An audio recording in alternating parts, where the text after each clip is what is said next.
भारत गौरव आचार्य श्री पुलक सागर जी गुरुदेव के प्रवचन और धार्मिक कार्यक्रम देखने एवं सुनने के लिए जिन शरणम मीडिया चैनल को अभी सब्सक्राइब करें और बेल आइकॉन पर क्लिक जरूर करें। लकीरों का खेल बड़ा अजीब खेल है। लकीरों का खेल बड़ा अजीब खेल है। हाथ पर खिंच जाएं तो किस्मत बन जाती है, जमीन पर खिंच जाएं तो सरहद बन जाती हैं, शरीर पर खिंच जाए तो खून बन जाती है और रिश्तों में खिंच जाए तो दीवार बन जाया करती है। लकीरों ढंग से बजाओ, नहीं बजाना तो मत बजाओ। कोई ऐसा नहीं करो, मन है तो बजाओ, नहीं है तो मत बजाओ, बाकी तो मैं तुम्हें बजाऊंगा ही, ध्यान रखना। रिश्तों में खिंच रही हैं दीवारें,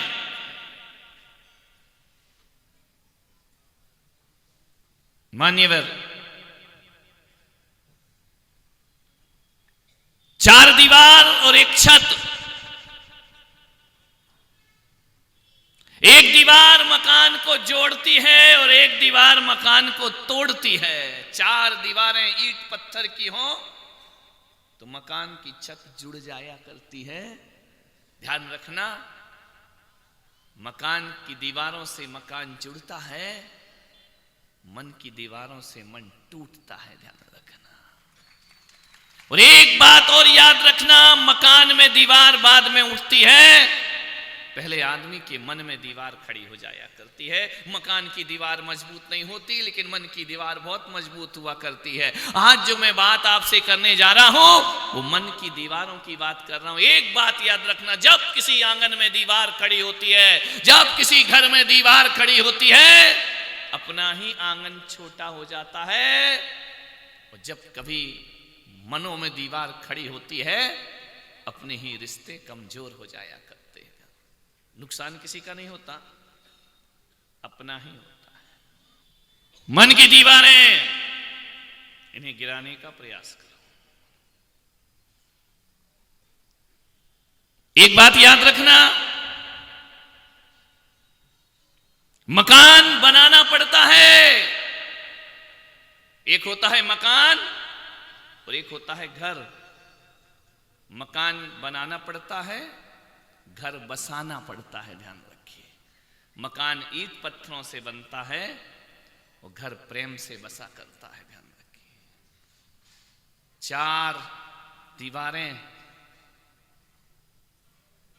एक दिन छत से पूछ रही थी कि बताओ, हम सदियों से खड़े हैं, इसमें रहने वाला क्यों बिखर जाता है? चार दीवारों ने मकान से पूछा, घर से पूछा कि हम सदियों से खड़े हैं, रहने वाले क्यों बिखर जाते हैं?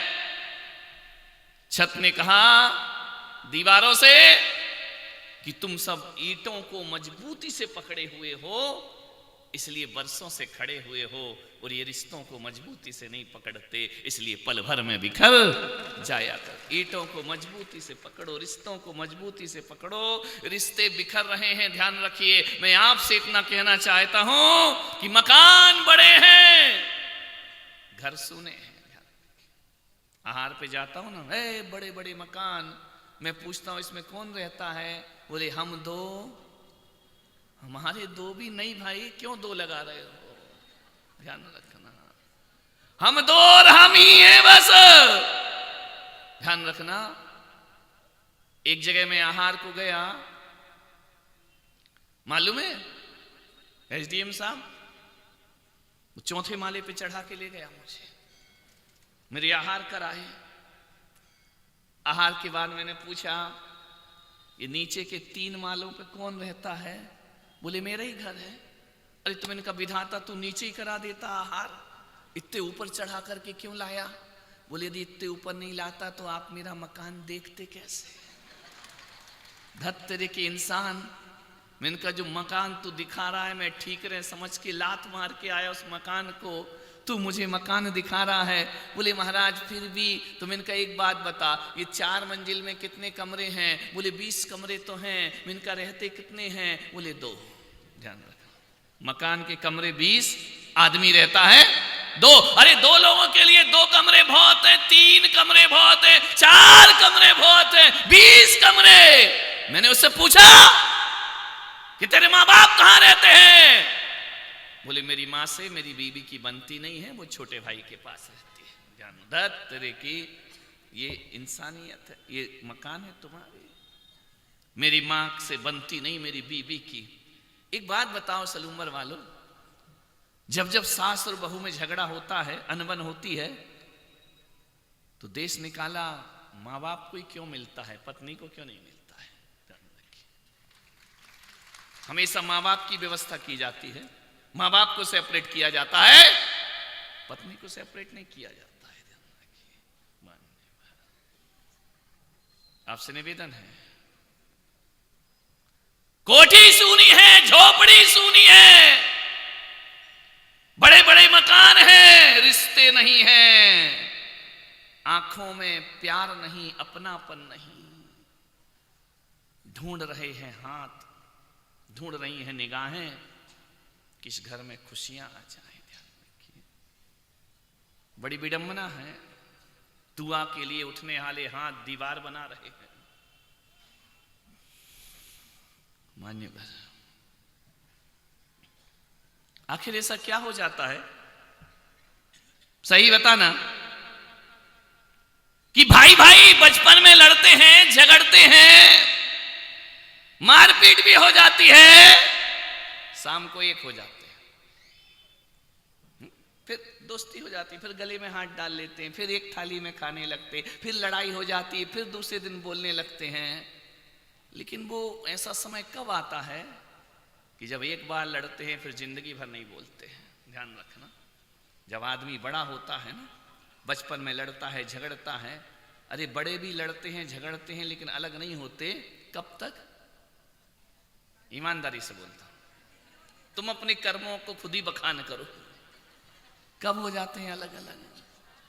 जैसे ही वो देवी आती है ना, फिर एक बार भाई लड़ता है, फिर जिंदगी भर बोलना बंद हो जाया करता है। ध्यान रखिए, आपसे निवेदन है, ऐसे बड़े होने से तो लगता है बचपन ही अच्छा था, कम से कम 2 आदमी 2 दिल तो एक हुआ करते थे, परिवार तो एक हुआ करता था। ना जाने आदमी को क्या हो जाता है, छोटा होता है तो सोचता है मैं जल्दी बड़ा हो जाऊं, मैं जल्दी बड़ा हो जाऊं, और जब बड़ा हो जाता है तो आदमी सोचता है कोई लौटा दे मुझे बीते हुए दिन। आदमी संतुष्ट नहीं है, बड़ा हो जाए तो सोचता है यार बचपन अच्छा था, बचपन था तो सोचता है जल्दी बड़ा हो जाऊं। बड़े होने में बहुत तकलीफें हैं मेरे भाई, छोटे होने में कोई तकलीफ नहीं, आनंद ही आनंद हुआ करता है। छोटे थे तो लड़ झगड़ के एक हो जाते थे, बड़े हो गए, छोटे थे तो एक दूसरे पर जान छिड़का करते थे, और बड़े हो जाते हैं तो एक दूसरे के जान के प्यासे हो जाया करते हैं। ध्यान रखना, ऐसा बड़कपन किस काम का? ध्यान, बड़ा हुआ तो क्या हुआ, जैसे पेड़ खजूर और पंछी को छाया नहीं फल लागे, ऐसे बड़े बन के क्या करो? बिल्कुल बड़े मत बनो। ध्यान रखिए, छोटे ही बने रहो जिंदगी में, छोटे बनने में बड़ा आनंद है। और एक ध्यान रखना, छोटा छोटा बने तो उतना आनंद नहीं है, जब बड़ा अपने को छोटा बना लेता है जीवन में आनंद बरस जाया। बड़े छोटे बने, ध्यान रखना, आनंद आएगा। देवरानी जिठानी हमेशा ही जिठानी बनी रहेगी ना, तो देवरानी से प्यार नहीं होगा। कभी तुम भी छोटा बनना सीखो। ध्यान रखना, सासुओ, प्यारी प्यारी अम्माओ, जगत जननी जगदम्बाओ, कभी तुम भी छोटी बन जाओ। ध्यान रख, 24 घंटे सास बनी रहोगी। मैं संत हूं, 24 घंटे में ऐसा नहीं रहता हूं।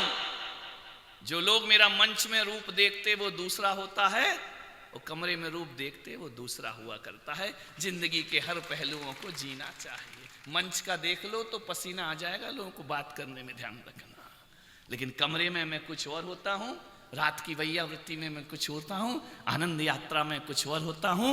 ध्यान रखना। लोग बोले कि महाराज आपको देख के बड़ा डर लगता था।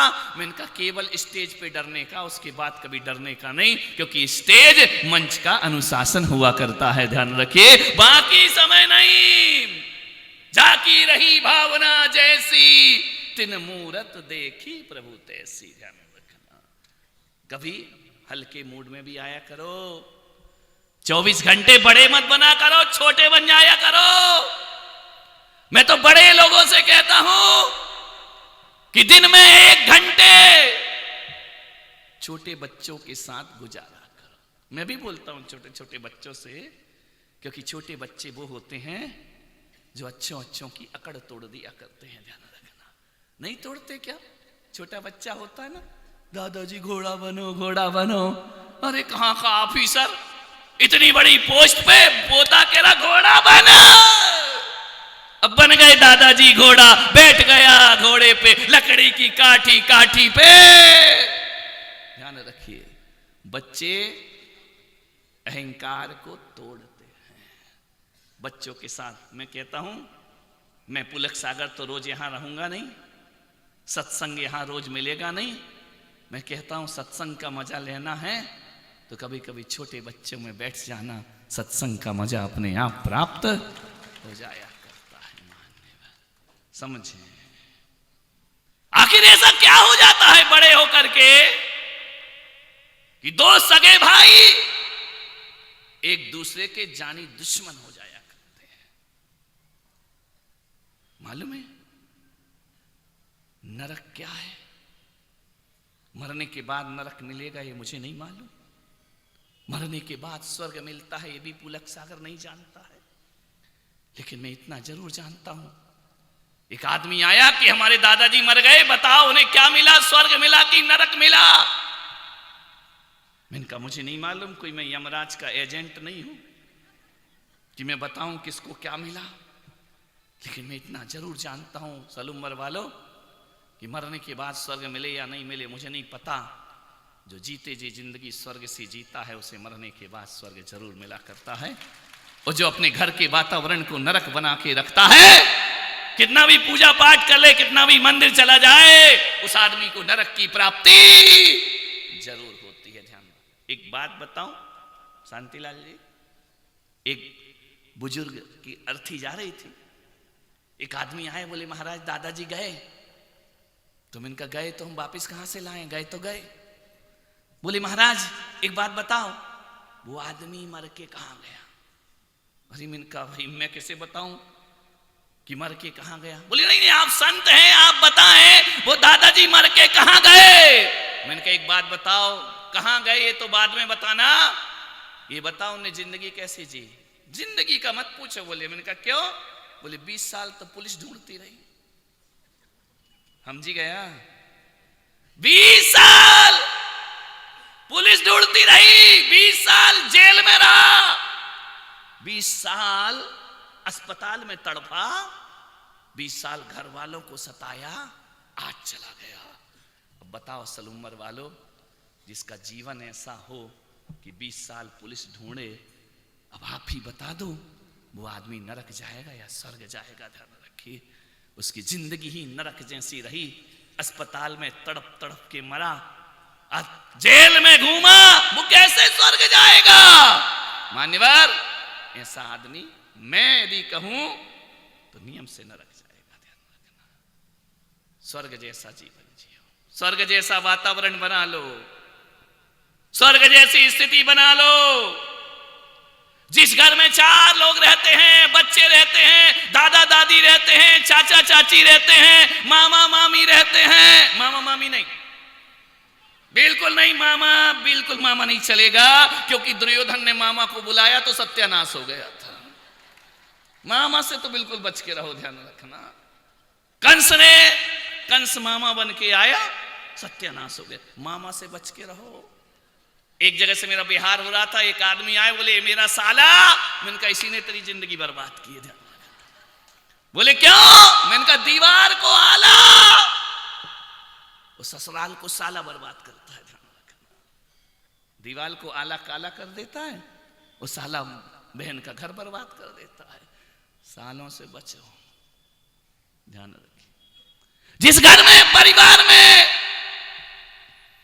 माता पिता हो, दादा दादी हो, चाचा चाची हो, मैं कहता हूं यदि वो सब प्रेम से रहते हैं, एक बात ध्यान रखना, उस आदमी को किसी तीर्थ में जाने की जरूरत नहीं, तीर्थ खुद चल के उसके घर में आ जाया करता है। कहां की तीर्थ यात्रा करते हो मान्यवर, आपसे निवेदन है, थोड़ी सी रिश्तों को बचाना है, थोड़ी सी सहनशीलता रखो, थोड़ा सुनने की ताकत रखो।